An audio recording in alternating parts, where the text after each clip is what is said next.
In today's session, let's take a look at what the metaverse really is.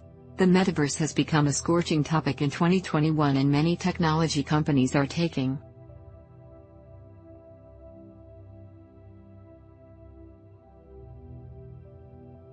a stand with real money.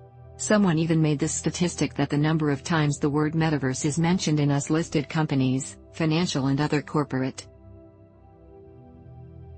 documents in 2021 is 5 times higher than in 2020. If you go online and search the term metaverse, you will most likely see sentences or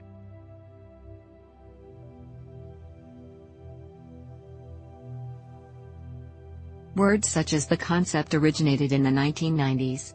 Science fiction novel, Snow Crash Metaverse is made up of the words meta and universe. The movie Ready Player One is describing it. It is the next generation of the internet, a virtual space-time, a fully real internet. All these descriptions are correct, but the problem is that these words are full of technology and science fiction. They sound metaphysical and require layer after layer of explanation. After the explanation, you may still not know what the metaverse is. This talk is my attempt to accomplish one thing to help you understand what the metaverse really is in one sentence. With such a one-sentence explanation, you will be able to understand the meaning behind these arcane words and more importantly, to build a basic understanding of our study of this subject. Okay, what is the metaverse briefly? The metaverse is the possible digital world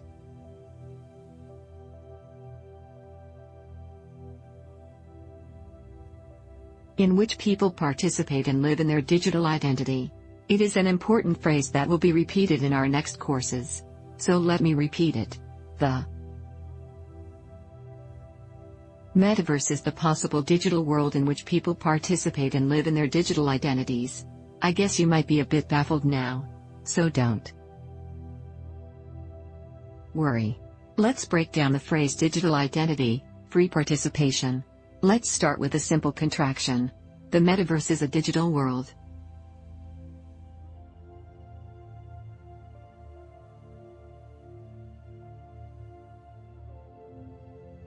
This should be well understood. It is not the real world, not the physical world, but a digital world. A virtual space-time. Let's expand this sentence a little more. The metaverse is a digital world in which people participate in a digital capacity. It becomes interesting here. You may look at it and immediately wonder, isn't this the internet? Isn't the internet a digital world in which we participate in a digital capacity? Let's look at 2 key words, the first of which is digital identity. I would like you to think for 3 seconds when you participate in the internet now. Are you participating in a completely independent digital identity?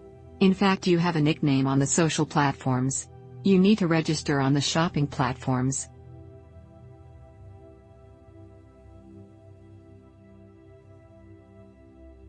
These are only digital accounts, not yet called a completely independent digital identity. What is the difference between the two? A digital account is your account in a specific internet platform or application. The behavior data you generate in it will be recorded here. Your identity is scattered in these different accounts. For example, your Facebook stores social information, your Amazon stores your shopping information, your TikTok stores your entertainment information, food information, and so on. All this information and data are part of your digital identity. But they are not the whole picture. Nor are they even the most critical part, because these digital accounts do not have power or responsibility and obligation. They are not an independent identity, they are still dependent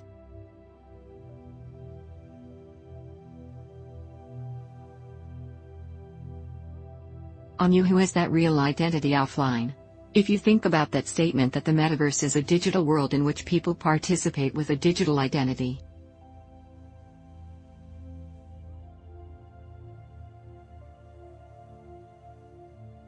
You understand that it is not participating with a digital account but participation with a separate and unique digital identity. The only difference is that there is only one you in the physical state with one real identity in the real world.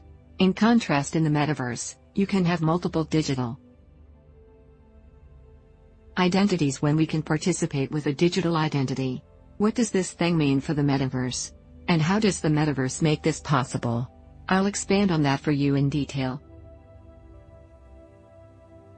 later in the course. Okay, digital identity is the first keyword. The second keyword in this sentence is participation. Or more precisely,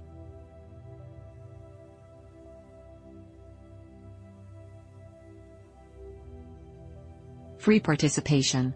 You may have doubts again. Are we not free to participate in the internet and use internet products? Now, no one is forcing me to do so. Yes, the active participation itself, the use of internet products itself may be voluntary, but all the rules of the use of internet products in fact have nothing to do with you. Right, take Amazon, it has 1,000 kinds of functions if you want. The 1,000.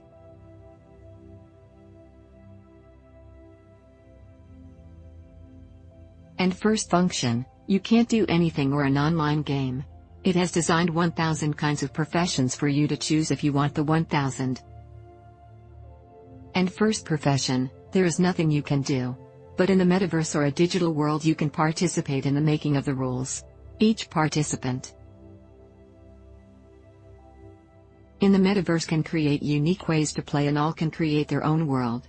To use another analogy to help you understand, it's like several children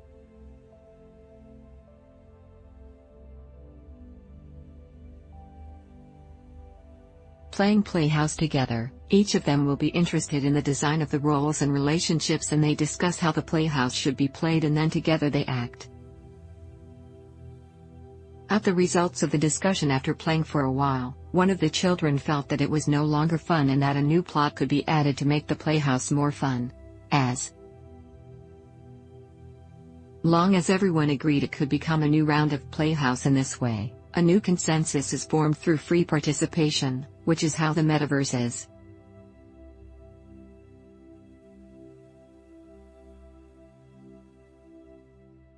played, living together and possible. Okay, let's go back to the phrase, the possible digital world in which people participate and live.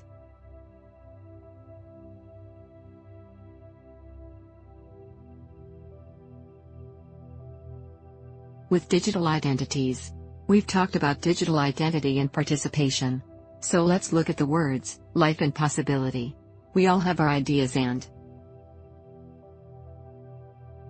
expectations for the development of the metaverse, but we all agree on the point of life. The metaverse can break the boundaries of physical space, not only for entertainment and social interaction but also for a seamless connection between our lives and the digital world. This comprehensive and seamless connection is actually a way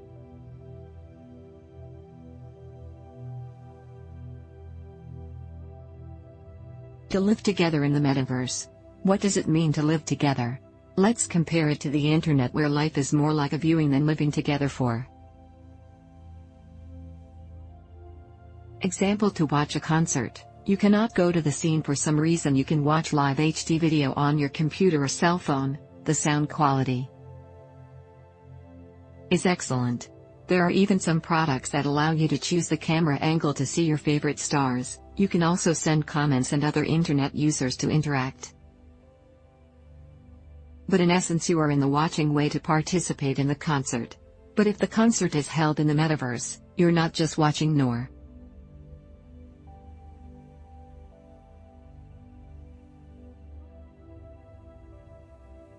are you participating alone, but you and a group of people will have a shared experience. You can listen to the music and dance as if you were actually at a concert.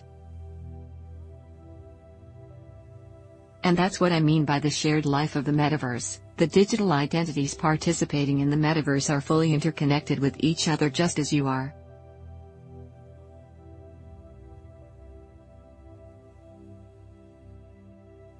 with others in the physical world, allowing for real-time authentic interaction.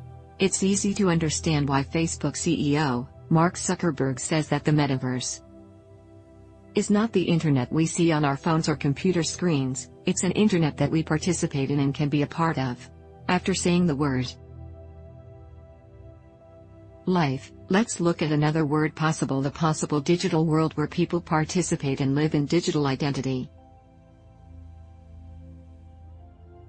The meaning is well understood, that is a world with various possibilities, but what kind of possibilities are there? There is no definitive answer yet. But I've done some sorting for you, and in general there are two possible directions. The first one, which I call a narrow meta-universe, is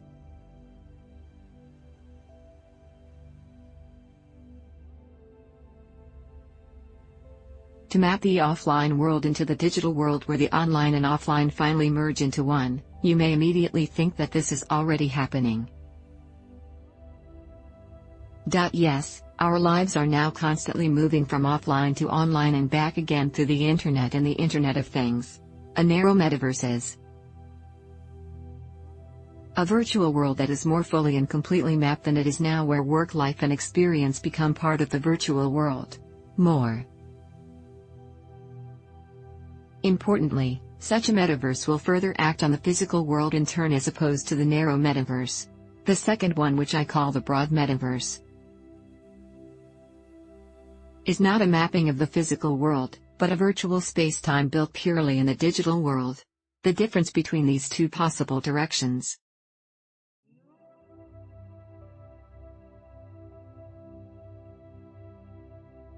is that in terms of quantity, the narrow metaverse ends up as one metaverse which is intertwined with the real world, where you have me and I have you. And who you are in the real world is still who you are in the metaverse. Theoretically, there can be countless metaverses, but some are better developed and have more people involved, while others have fewer people involved. Even if you were alone, you can also create a metaverse of your own according to your preferences and needs. The second difference is the role the real world plays in the metaverse. In the narrow metaverse, the real world is of course necessary, even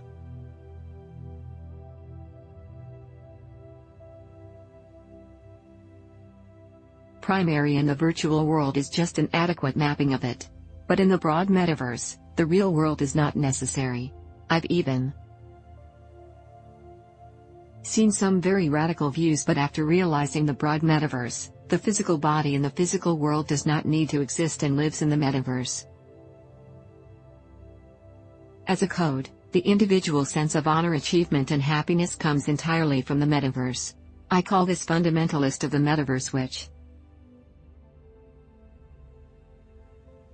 is a more extreme understanding, so we will not discuss it in this course. Okay, so I finished breaking down the phrase for you. The metaverse is the possible digital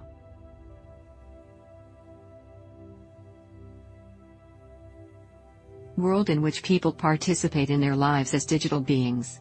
If I were to say it more thoroughly, it would be the possible digital world in which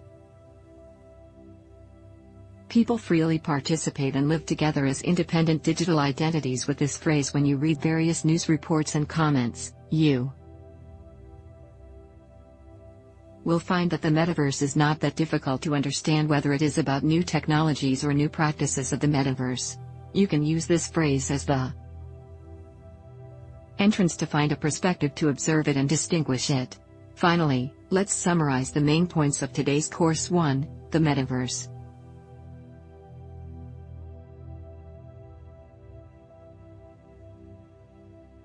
is a possible digital world in which people participate and live with digital identities.